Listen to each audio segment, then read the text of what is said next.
আমেরিকার দাদা দুনিয়াকে আগুন লাগিয়েছে, দুনিয়াতে বোম্বিং চার্জ করেছে, দুনিয়ার অসহায় হাজার হাজার লক্ষ লক্ষ গরিব বাচ্চাদের খুন করেছে।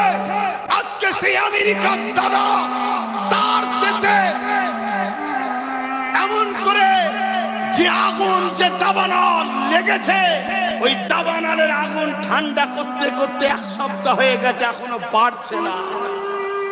পানি কমে গেছে, পানি পাচ্ছে না, বলছে আগুনের তাপমাত্রা আরো বাড়ছে।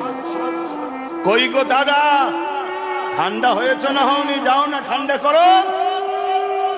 অতএব যাদের সিনায় আল্লাহর ভরসা, নবীর প্রেম আদব থাকে, তাদের কাছে আমেরিকা হোক আর চীন হোক, আমার দেশের মোকাবেলায় যখন আসবে, আমরা তাদেরকে পায়ের তলায় রেখে গলায় পা দিয়ে লগড়াবার ক্ষমতা রাখি। জোরে বলুন সুবহানাল্লাহ।